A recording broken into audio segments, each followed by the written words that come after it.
দর্শক আমন্ত্রণ যমুনা আইডেস্কে শুরুতেই শিরোনাম। হামাসের সাথে নিরস্ত্রীকরণ চুক্তির পরও গাজায় ইসরায়েলের ভূ আগ্রাসন, ১৯ জনের প্রাণহানি, সমঝোতা প্রচেষ্টা ব্যাহত করার অভিযোগ নেতানিয়াহুর বিরুদ্ধে। সৌদি ইরানের অনুরোধে হামলা স্থগিত, দাবি ট্রাম্পের। ইরানের সাথে আজ যুক্তরাষ্ট্রের বৈঠক, মার্কিন প্রেসিডেন্টের দাবি অস্বীকার তেহরানের।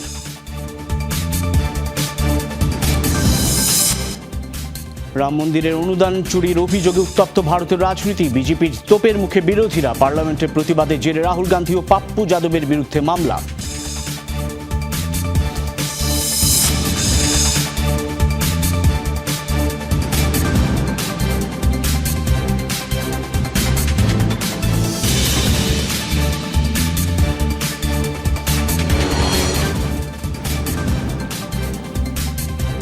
শিরোনাম দেখছিলেন, এসবের বিস্তারিত সহ আন্তর্জাতিক অঙ্গনের সব শীর্ষ খবর নিয়ে আপনাদের সঙ্গে আছি আমি সাইফুদ্দিন রবিন।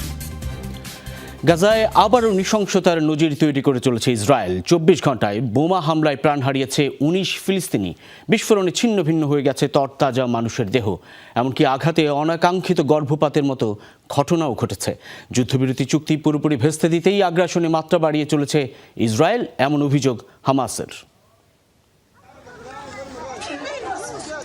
যুদ্ধবিরতির মধ্যেও গাজায় কখনোই আগ্রাসন পুরোপুরি বন্ধ করেনি ইসরায়েল, বরং নানা অজুহাতে নিয়মিত চালিয়ে গেছে হামলা।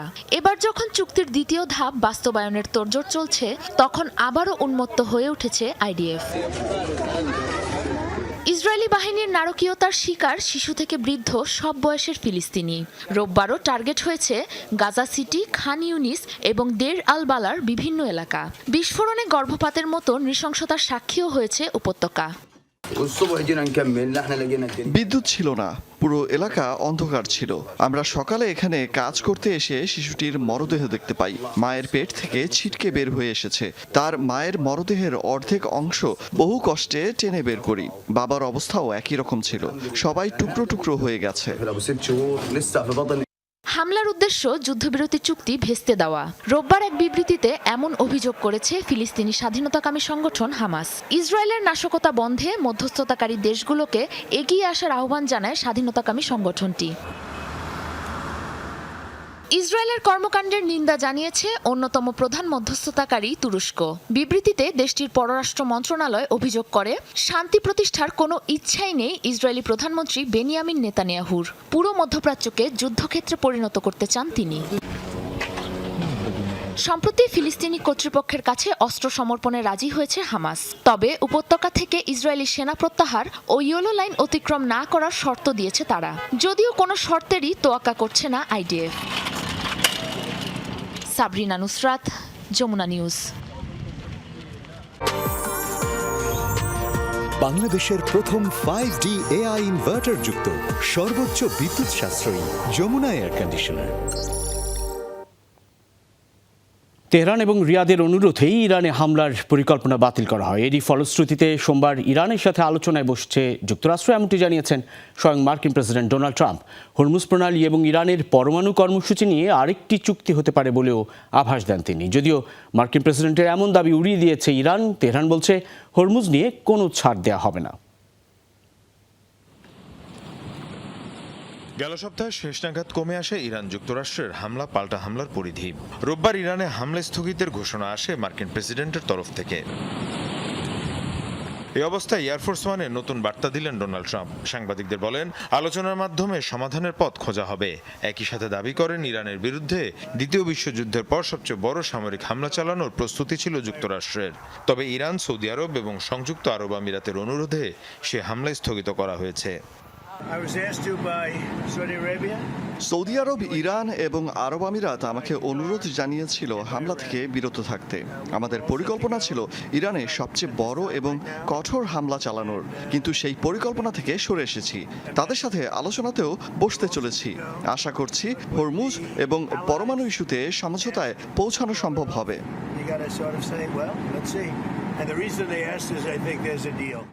তবে ট্রাম্পের দাবি সরাসরি প্রত্যাখ্যান করেছে তেহরান। ইরানের বিভিন্ন গণমাধ্যম বলছে হামলা ঠেকাতে যুক্তরাষ্ট্রকে কোনো অনুরোধই করেনি তেহরান। টেলিভিশনে দেওয়া সাক্ষাৎকারে দেশটির পররাষ্ট্র মন্ত্রণালয়ের হুঁশিয়ারি, হরমুজ নিয়ে কোনো ধরনের ছাড় দেওয়া হবে না। ওমানের সাথে আমাদের আলোচনা চলছে, তবে এটা স্পষ্ট করতে চাই, হরমুজ নিয়ে কোনো ছাড় দেওয়া হবে না। এই অঞ্চলের নিরাপত্তা এবং জাহাজ চলাচলে যেন অন্য কোনো পক্ষ বাধা সৃষ্টি করতে না পারে, সেই বিষয়ে আমরা সর্বোচ্চ সতর্কাবস্থায় রয়েছি। এদিকে মার্কিন সেন্ট্রাল কমান্ড জানিয়েছে ইরানের বিরুদ্ধে নৌ অবরোধ অব্যাহত আছে। 2 আগস্ট পর্যন্ত 35টি বাণিজ্যিক জাহাজের গতিপথ পরিবর্তন করা হয়েছে। 2টি জাহাজ অচল এবং আরও 2টি জাহাজে অভিযান চালিয়েছে মার্কিন বাহিনী। দ্বিতীয় বিশ্বযুদ্ধের পর সবচেয়ে বড় হামলার প্রস্তুতির দাবি, শেষ মুহূর্তে কূটনীতির সুযোগ, হরমুজ প্রণালী নিয়ে সমঝোতার চেষ্টা এবং সামরিক সতর্কতা, সব মিলিয়ে মধ্যপ্রাচ্যের পরিস্থিতি এখনও অত্যন্ত স্পর্শকাতর। তাই সোমবারের সম্ভাব্য যুক্তরাষ্ট্র ইরান আলোচনা শুধু এই যুদ্ধ নয়, বৈশ্বিক জ্বালানির বাজার ও আঞ্চলিক নিরাপত্তার ভবিষ্যৎ নির্ধারণেও গুরুত্বপূর্ণ হয়ে উঠতে পারে। মীর মুশফিকা হাসান, যমুনা নিউজ। মাত্র কয়েকদিন আগেও ইরানের বিরুদ্ধে বড় হামলার হুমকি দিচ্ছিলেন মার্কিন প্রেসিডেন্ট ডোনাল্ড ট্রাম্প। প্রস্তুত ছিল সেনাবাহিনী, যুদ্ধজাহাজ, মোতায়েন ছিল বিমান, কিন্তু শেষ মুহূর্তে পাল্টে গেল চিত্র। হামলা স্থগিতের ঘোষণা দিয়ে ট্রাম্প বলছেন দ্রুত সমঝোতা হলেই যুক্তরাষ্ট্র ইসরায়েল নতুন আঘাত হানবে না। প্রশ্ন, এটি কি কূটনীতির সাফল্য নাকি যুদ্ধের খরচ ঝুঁকির বাস্তব হিসাব করে সুর নরম করেছেন ট্রাম্প? সম্প্রতি ইরান ইস্যুতে সম্ভাব্য একটি চুক্তির কথা উঠে এসেছে মার্কিন প্রেসিডেন্ট ডোনাল্ড ট্রাম্পের বক্তব্যে। তার দাবি, সংঘাত থামাতে উদ্যোগ নিয়েছে মধ্যপ্রাচ্যের কয়েকটি দেশ ও ইরান। তবে এই ঘোষণার পরও হরমুজ প্রণালী কার্যত বন্ধ। হুতিদের হামলার আশঙ্কায় লোহিত সাগরেও ব্যাহত হচ্ছে জাহাজ চলাচল। অর্থাৎ বিশ্বের জ্বালানি সরবরাহের সবচেয়ে গুরুত্বপূর্ণ 2 সমুদ্রপথ এখনও অস্থিতিশীল। বিশ্লেষকদের মতে ট্রাম্পের অবস্থান পরিবর্তনের পেছনে রয়েছে একাধিক কৌশলগত ও অর্থনৈতিক কারণ। প্রথমত, যুদ্ধ দীর্ঘায়িত হলে বড় ধাক্কা লাগতে পারে বৈশ্বিক জ্বালানি বাজারে। হরমুজ প্রণালী দিয়ে বিশ্বের 5 ভাগের 1 ভাগ অপরিশোধিত তেল এবং বিপুল পরিমাণ তরলকৃত প্রাকৃতিক গ্যাস পরিবহন হয়। এই পথ দীর্ঘদিন বন্ধ থাকলে শুধু মধ্যপ্রাচ্য নয়, চাপে পড়বে বিশ্ব অর্থনীতি। এর সঙ্গে রয়েছে সামরিক বাস্তবতাও। বিভিন্ন গবেষণা প্রতিষ্ঠানের তথ্য অনুযায়ী সাম্প্রতিক সংঘাতের পর যুক্তরাষ্ট্রের প্যাট্রিয়ট ক্ষেপণাস্ত্র প্রতিরক্ষা ব্যবস্থার মজুত উল্লেখযোগ্যভাবে কমে এসেছে। ফলে নতুন করে বড় ধরনের সংঘাতে জড়ালে মার্কিন প্রতিরক্ষা সক্ষমতার উপর বাড়তি চাপ তৈরি হতে পারে। বিশ্লেষকদের মতে আঞ্চলিক মিত্রদের উদ্বেগও ট্রাম্পের তুলনামূলক নরম অবস্থানের অন্যতম কারণ। সম্প্রতি সৌদি যুবরাজ মোহাম্মদ বিন সালমান নতুন করে হামলা থেকে বিরত থাকার আহ্বান জানিয়েছে ট্রাম্পকে। একই সঙ্গে কূটনৈতিক তৎপরতাও বাড়িয়েছে পাকিস্তান, কাতার, তুরস্ক এবং সংযুক্ত আরব আমিরাত। কারণ সংঘাত ছড়িয়ে পড়লে সবচেয়ে বড় মূল্য দিতে হবে মধ্যপ্রাচ্যকেই। সৌদি আরব মনে করে সংঘাত আরও বাড়ানো কার্যকর হবে না, বরং সীমিত সামরিক পদক্ষেপের পাশাপাশি হরমুজ প্রণালীতে ইরানের উপর চাপ বজায় রেখে কূটনৈতিক সমাধানের পথ তৈরি করা সম্ভব। অন্যদিকে ট্রাম্পের দাবিকে সরাসরি নাকচ করেছে তেহরান। ইরান স্পষ্ট জানিয়েছে নতুন করে যুক্তরাষ্ট্র বা ইসরায়েলের কোনো হামলা হলে তার জবাব দেওয়া হবে। প্রয়োজনে উপসাগরীয় অঞ্চলের জ্বালানি স্থাপনাও লক্ষ্যবস্তু হতে পারে বলে হুঁশিয়ারি দিয়েছে তারা। সম্ভাব্য সমঝোতা নিয়ে প্রশ্ন তুলেছেন সমালোচকরা, কারণ চুক্তির কোনো বিস্তারিত প্রকাশ করেনি ইরান বা সম্ভাব্য কোনো মধ্যস্থতাকারী দেশ। ফলে ট্রাম্পের ঘোষণাকে অনেক বিশ্লেষক দেখছেন চাপ সৃষ্টির কৌশল হিসেবে। অস্মিতা বিশ্বাস, যমুনা নিউজ। হরমুজ প্রণালী নিয়ে ওমানের সাথে ইরানের আলোচনা চূড়ান্ত পর্যায়ে, এমন দাবি করেছেন ইরানের পররাষ্ট্রমন্ত্রী আব্বাস আরাকচি। টেলিগ্রামে দেয়া এক পোস্টে জানান, এরই মধ্যে চূড়ান্ত চুক্তির রূপরেখা তিনি মন্ত্রিসভায় পেশ করেছেন। দেশটির পররাষ্ট্র মন্ত্রণালয়ের মুখপাত্র ইসমাইল বাঘেই দাবি করেছেন, বিদ্যমান পথগুলোর বাইরে হরমুজে নতুন একটি সামুদ্রিক পথ খোলার বিষয়ে চূড়ান্ত আলোচনা চলছে। বলেন, দুদেশের জাতীয় স্বার্থের কথা বিবেচনায় রেখেই হবে নতুন এই রুট। তাঁর দাবি, গুরুত্বপূর্ণ এই জলপথটি আর কখনোই পূর্বের অবস্থায় ফিরবে না।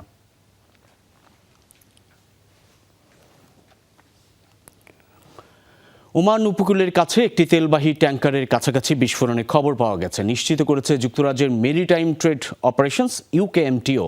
জানা গেছে সোমবার ওমান উপকূলের কাছাকাছি অবস্থিত খাসাব শহরের উত্তর পূর্ব থেকে শোনা যায় বিস্ফোরণের শব্দ। তবে জাহাজটির পাশাপাশি নিরাপদে আছে ক্রুরাও, জানিয়েছে সংস্থাটি। এরই মাঝে শুরু হয়েছে তদন্ত। ওই এলাকা দিয়ে চলাচলকারী জাহাজগুলোকে সতর্কতা অবলম্বনের পরামর্শ দিয়েছে ইউকেএমটিও। এছাড়াও সন্দেহজনক যে কোনো কার্যকলাপ লক্ষ্য করলে তাৎক্ষণিক রিপোর্টের নির্দেশ দেওয়া হয় জাহাজগুলোকে। এবার রাম মন্দিরের অনুদান চুরির কেলেঙ্কারি নিয়ে উত্তপ্ত ভারতের রাজনীতি। পার্লামেন্ট চত্বরে অভিনব প্রতিবাদের জেরে ভগবান রামকে অপমানের অভিযোগে কংগ্রেস নেতা রাহুল গান্ধী ও স্বতন্ত্র এমপি পাপ্পু যাদবের বিরুদ্ধে এফআইআর দায়ের করা হয়েছে। বিজেপির সমালোচনার মুখেও পড়েছেন তারা। এমনকি ঘটেছে পাপ্পু যাদবকে লক্ষ্য করে জুতা ছোড়ার ঘটনাও। এদিকে বিরোধীদের অভিযোগ, নিজেদের কেলেঙ্কারি চাপা দিতেই অহেতুক অভিযোগ তুলছে নরেন্দ্র মোদীর দল।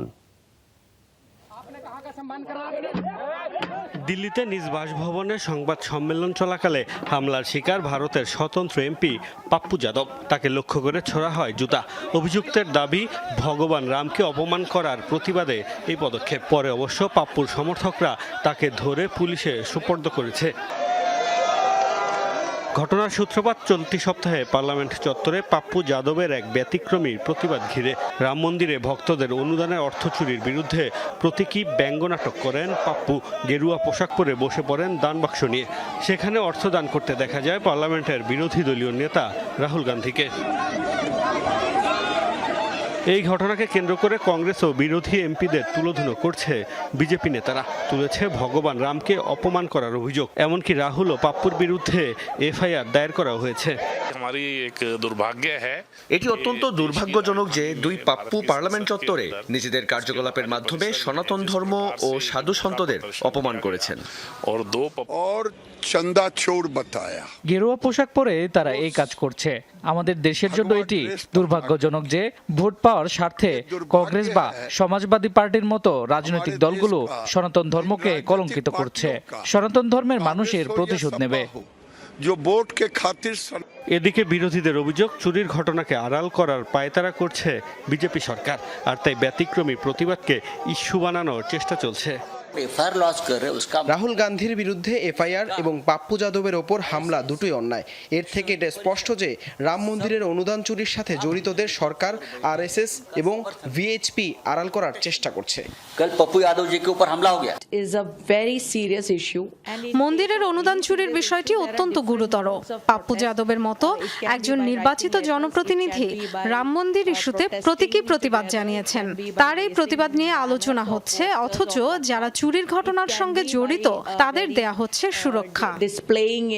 রাম মন্দিরের অর্থ চুরির প্রতিবাদে বিভিন্ন রাজ্যেও বিক্ষোভ করছে কংগ্রেস, সমাজবাদী পার্টি সহ বিরোধী দলগুলো। মোস্তফা মাহমুদ, যমুনা নিউজ।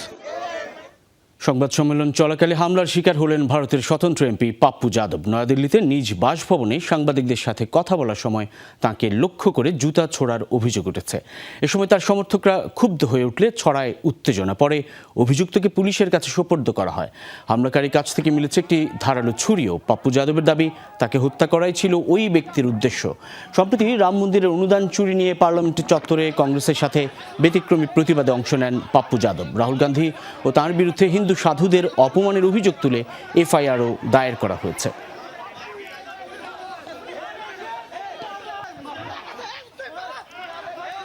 স্পেনের সিউতাকে ঘিরে চলমান অভিবাসন সংকট এখন দেশটির অভ্যন্তরীণ রাজনীতিতেও তীব্র উত্তাপ ছড়িয়েছে। সংকটের জেরে রাজধানী মাদ্রিদের রাজপথে বিক্ষোভে নেমেছেন শত শত মানুষ। সীমান্ত নিরাপত্তা জোরদার এবং অবৈধ অভিবাসন ঠেকাতে কঠোর পদক্ষেপের দাবি জানান আন্দোলনকারীরা। এদিকে সিউতায় নজিরবিহীন অভিবাসী প্রবেশের পর পরিস্থিতি নিয়ন্ত্রণে আনতে এখনও হিমশিম খাচ্ছে স্প্যানিশ সরকার।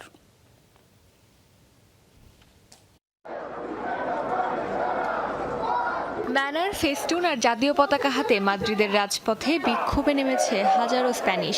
চলমান অভিবাসন সংকটকে কেন্দ্র করে উত্তপ্ত হয়ে উঠেছে গোটা দেশ। সরকার বিরোধী স্লোগানে উত্তাল রাজধানীর বিভিন্ন এলাকা। বিক্ষোভকারীদের অভিযোগ, মরক্কো থেকে আসা বিপুল সংখ্যক অভিবাসী স্পেনের সার্বভৌমত্ব এবং জাতীয় পরিচয়ের জন্য হুমকি হয়ে দাঁড়িয়েছে। তাদের দাবি, পরিস্থিতি মোকাবেলায় ব্যর্থ হয়েছে সরকার।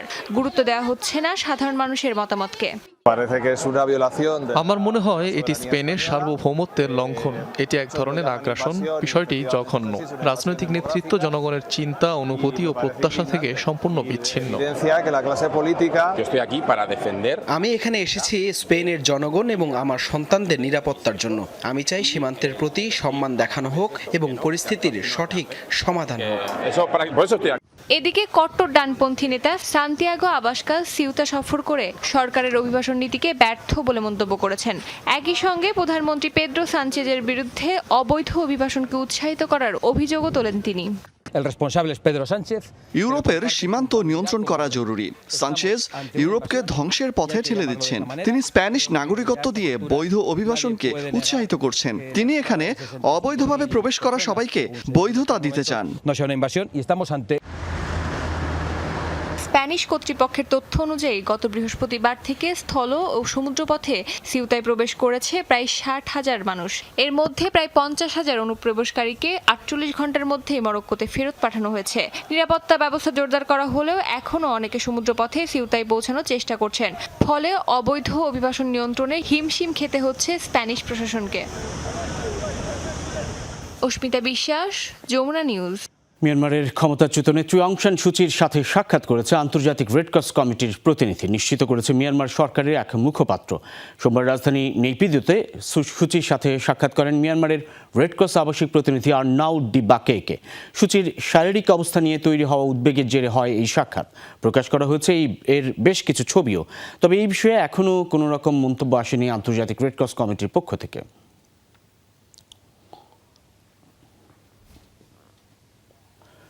পাকিস্তানে পুলিশ স্টেশনে বোমা বিস্ফোরণে নিহত হয়েছেন কমপক্ষে 14 জন। নিরাপত্তা বাহিনীর ধারণা আত্মঘাতী হামলা। রোববার সন্ধ্যায় খাইবার পাখতুনখোয়া প্রদেশের সোয়াত এলাকায় হয় হামলাটি।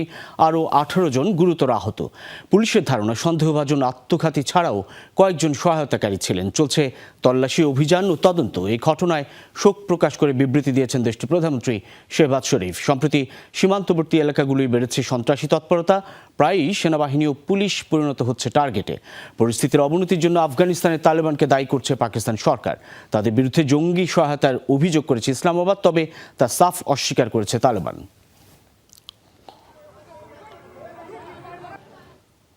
হঠাৎই আলোচনায় পাকিস্তানের সাবেক প্রধানমন্ত্রী এবং পিটিআই প্রধান ইমরান খানের মুক্তির ইস্যুটি। বিভিন্ন গণমাধ্যম বলছে স্বাস্থ্যগত কারণ দেখিয়ে কারাগার থেকে ইমরানের মুক্তির সম্ভাবনা তৈরি হয়েছে। রাজনৈতিকভাবে স্পর্শকাতর এই ইস্যুতে তৃতীয় পক্ষের মধ্যস্থতায় চলছে নীরব আলোচনা। তবে মুক্তি মিললেও দেশ ছাড়া সহ একাধিক কঠোর শর্ত থাকতে পারে বলে জানিয়েছে বিভিন্ন সূত্র। তবে হঠাৎ কেন সমঝোতায় আগ্রহী পাকিস্তান সরকার তা নিয়ে চলছে আলোচনা। প্রায় 3 বছর ধরে রাওয়ালপিন্ডির আদিয়ালা কারাগারে বন্দী পাকিস্তানের সাবেক প্রধানমন্ত্রী ও তেহরিকি ইনসাফের প্রতিষ্ঠাতা ইমরান খান। দুর্নীতিসহ বিভিন্ন মামলায় গ্রেফতার হন তিনি। এবার হঠাৎ করেই আলোচনায় ইমরান খানের মুক্তির ইস্যুটি। পাকিস্তানের স্থানীয় গণমাধ্যমের পাশাপাশি আন্তর্জাতিক বিভিন্ন গণমাধ্যমের আভাস শিগগিরই মুক্তি দেওয়া হতে পারে পিটিআই প্রধানকে। দেশটির সামরিক বাহিনীর একাধিক সূত্র এবং ইমরান খানের পরিবারের সদস্যদের বরাত দিয়ে এমন তথ্য জানিয়েছে দ্য অবজারভার। সূত্রগুলোর দাবি, বিষয়টি রাজনৈতিকভাবে অত্যন্ত সংবেদনশীল হওয়ায় তৃতীয় পক্ষের মধ্যস্থতায় ইতিমধ্যে প্রাথমিক আলোচনা শুরু হয়েছে। এদিকে কয়েক মাস ধরে পরিবারের সদস্য বা আইনজীবীদের সঙ্গে ইমরান খানের দেখা করতে দেওয়া হচ্ছে না বলে অভিযোগ উঠেছে। চলতি বছরের শুরুতে তার চোখে অস্ত্রোপচার হলেও বর্তমানে তার শারীরিক অবস্থার অবনতি হয়েছে বলে দাবি পরিবারের। সম্প্রতি তার মৃত্যুর গুঞ্জনও ছড়িয়ে পড়েছিল। ফলে বিশ্লেষকদের মতে তার অসুস্থতা পাকিস্তান কর্তৃপক্ষের ওপর বাড়তি চাপ তৈরি করছে। দ্য অবজারভারকে দেয়া বিবৃতিতে ইমরান খানের 2 ছেলে সুলাইমান খান এবং কাশিম খান বলেছেন, 7 মাসেরও বেশি সময় ধরে তাদের বাবা বাইরের বিশ্বের সাথে সম্পূর্ণ বিচ্ছিন্ন। দীর্ঘ কারাবাসে তার স্বাস্থ্যের অবনতি হয়েছে বলে আশঙ্কা প্রকাশ করেন তারা। ইমরান খানের আন্তর্জাতিক গণমাধ্যম বিষয়ক উপদেষ্টা সাইয়েদ জুলফি বুখারীরও দাবি, জরুরি চিকিৎসা প্রয়োজন তার।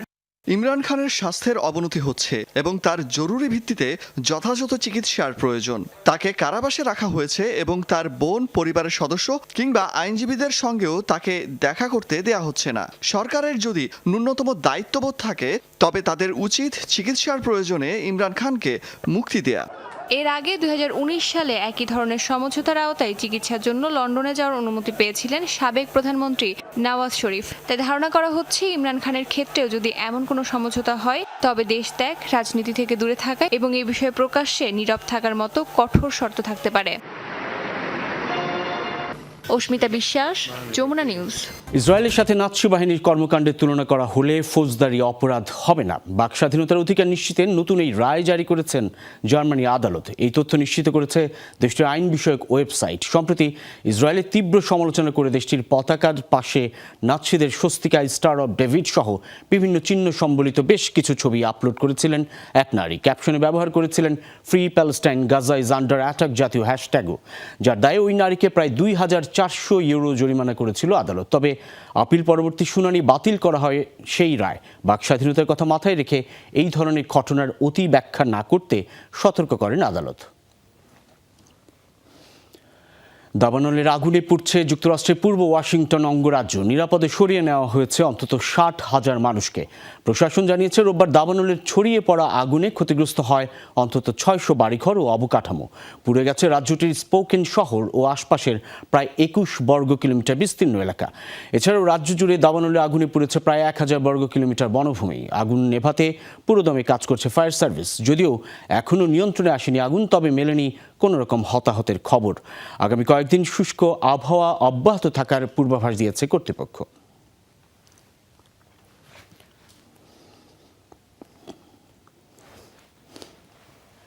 জমকালো আয়োজন আর উৎসব উদ্দীপনার মধ্য দিয়ে বসনিয়ায় পালিত হচ্ছে রোমান দিবস। আর এই উৎসবে সৈন্য থেকে অশ্বারোহী বাহিনী, প্রাচীন হস্তশিল্প সবকিছু সাজানো হয় রোমান আদলে।